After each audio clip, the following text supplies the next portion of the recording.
Hey guys, good morning. Welcome back to our channel, the Eaton Squad. My name is Addie. So for today's video, goodbye e-arrival card, hello e-travel registration.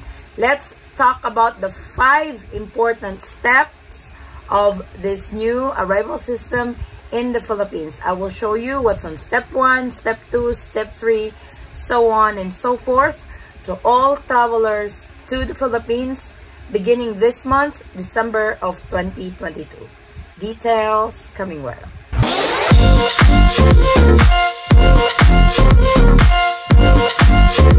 So this new arrival system is fully implemented to all inbound travelers to the Philippines, to all categories, whether you are a Filipino national, foreign nationals, dual citizen, former Filipino. So if you are traveling to the Philippines beginning this month going forward, this is your new platform that you need to register. You have to register 72 hours prior to your departure. So now let me show you the 5 important steps of e-travel registration. So the new website for this new portal is www.etravel.gov.ph.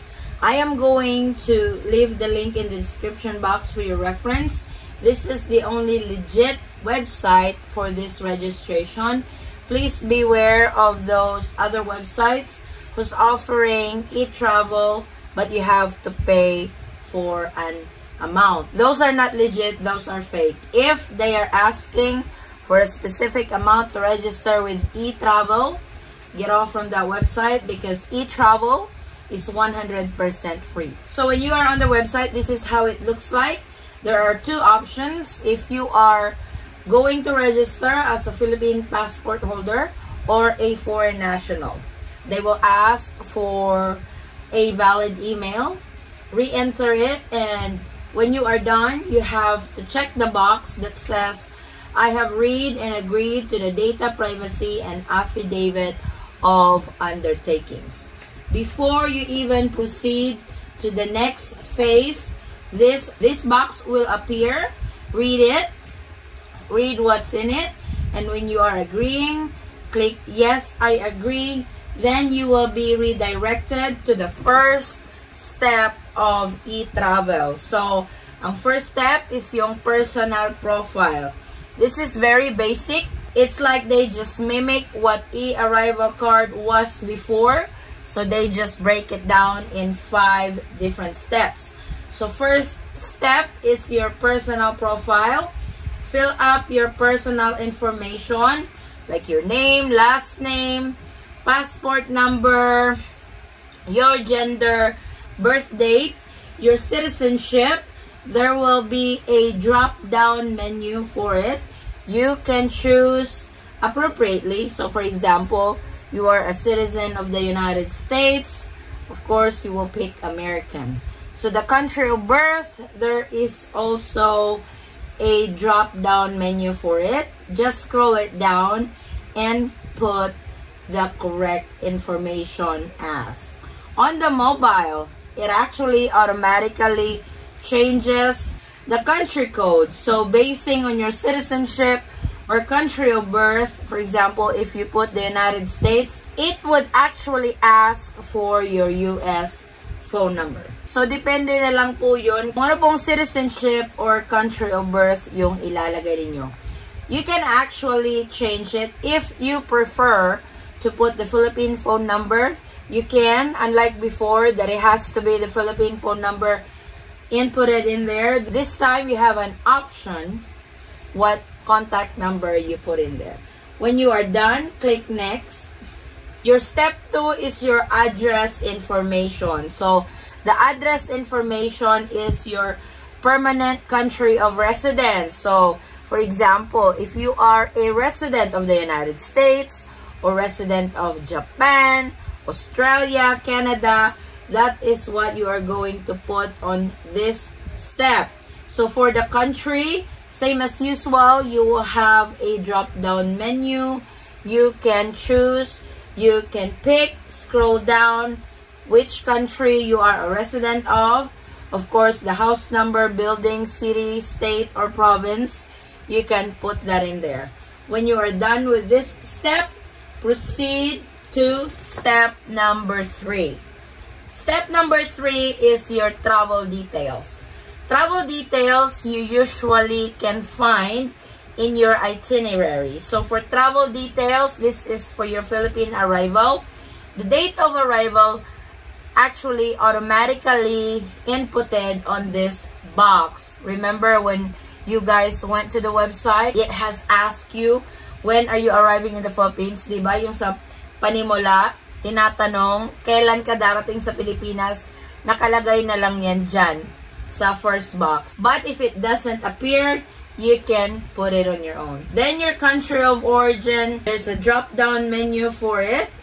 Like I said, for example, country of origin. Saan ka nang galing? So, kung galing ka bang US, if you came from the US, Canada, Australia, that's the country of origin. Purpose of travel. What is your purpose of travel to the Philippines? There is a drop-down menu for it as well.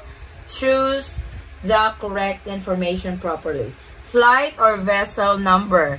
So your flight and vessel number is listed. The flight number is actually listed, if you can see on the drop-down menu. Just look for your flight number.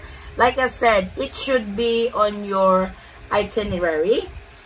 Your seat number, this is optional. If you have an assigned seat, you can go ahead and put it in there. If not, that is completely okay. Name of your airline, of course. There is also a drop-down menu for this one.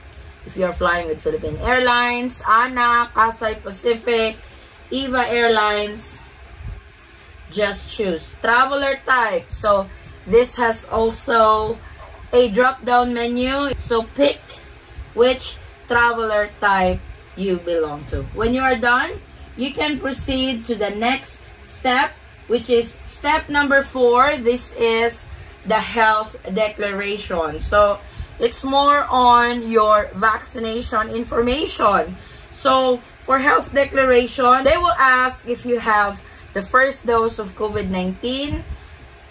You have to indicate the date, when did you get it, and what is the name of the vaccine.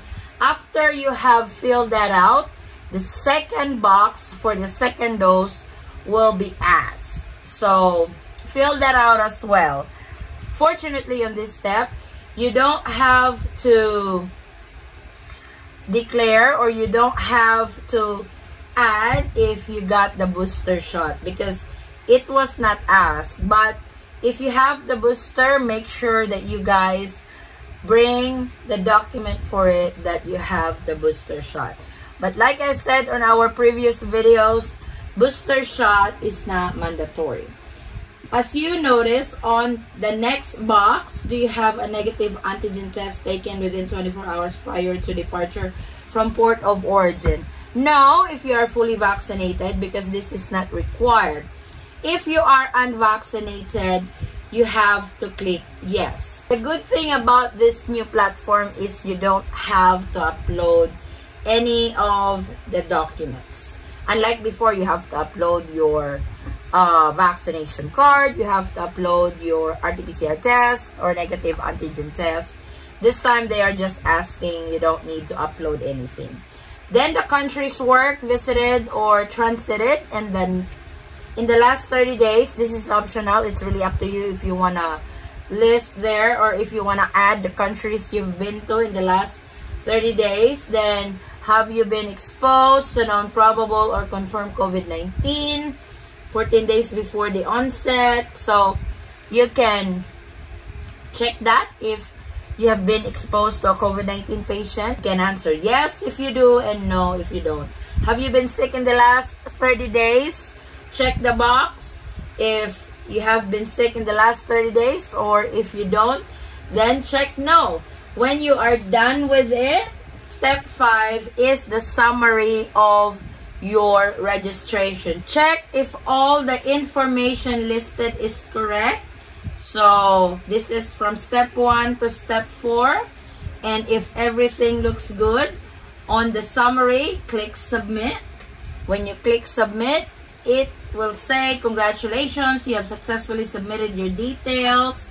It will redirect you to your eTRAVEL QR code. This is what you are going to show the airline if they ask, or when you arrive in the Philippines. You can save it on your phone, you can download it as image, you can print it if you want. So digital and manual copy are both accepted. Like I said, this is how it looks like. This is your new QR code to enter the Philippines. So that is the 5 important steps of eTRAVEL registration to enter the Philippines. I get this a lot, especially at the very beginning, that says Philippine passport and foreign passport. I get this question that, hey, I am a dual citizen. Which of this category I need to register? If you are a dual citizen with Philippine passport, it is much easier for you to use your Philippine passport since you are entering the Philippines. But if you don't want to use your Philippine passport, you can also register as foreign passport holder. Remember, you are a dual citizen. You are carrying 2 passports of 2 different countries. So you have that option. Either of the 2 you can pick to register with eTRAVEL. So that is pretty much how you register for this new portal for the arrival system of the Philippines that has started already this December of 2022. All travelers must register within 72 hours prior to departure. You can register prior. You can also finish your registration or do your registration when you arrive in the Philippines. I just wanted to give you guys a heads up. If you pick that route to register with eTRAVEL when you arrived in the Philippines, there will be long lines for it. If you don't want to stay at the airport longer because of it, I highly suggest to register within 72 hours prior to your departure. If you are not into computers or smartphones or any online thing, you can have a relative of yours to help you with your registration. If your fiance or boyfriend is not up for it, it's not up for doing the registration, you can do it for him for as long as you have all the information needed to be filled out for eTRAVEL registration. Also remember, eTRAVEL registration is 100% free. Please don't pay for anything to get registered with eTRAVEL registration. This has happened with One Health Pass before. This has happened with eArrival card before, that some travelers had to pay 65 bucks to get the QR code. Please be careful of that, because this new portal, www.etravel.gov.ph, is 100% free. I'm really hoping this is the last update that the Philippine government is going to be making, because this is the 3rd time that they have changed this type of registration to enter the Philippines. I know it's annoying to some travelers. I know it's confusing to some travelers. And hopefully this is the final one. And I'm really hoping that they would shorten it some more. I'm really hoping that it is more user-friendly, because there are still some details in there that it doesn't need to be there. But think of it. If you guys have been back and forth in the Philippines, you guys usually get the physical arrival card at the aircraft before you guys arrive. The flight crew is going to distribute this document and would tell you to fill it out. That way you can just hand it when you arrive in the Philippines. This is what the eTRAVEL registration is all about. The Philippines, yes, is going paperless very, very soon. This is the start. Some of the forms they are going to integrate with eTRAVEL. So I know some of you don't like it, but unfortunately, this is the travel rules to the Philippines at the moment. So this is our quick travel update. Thank you guys so much for watching. If you have any questions, concerns, or inquiries with regards to this video or in any of our travel related videos, please comment it down below and I will try to get back to you guys as soon as I can. Or you can direct message me in our Facebook page, same handle, the Eaton Squad. Again guys, thank you so much for the continued support and trust to our channel and to our family. I hope to see you on our next travel update. Stay safe, stay healthy, and God bless everyone. Bye. Bye!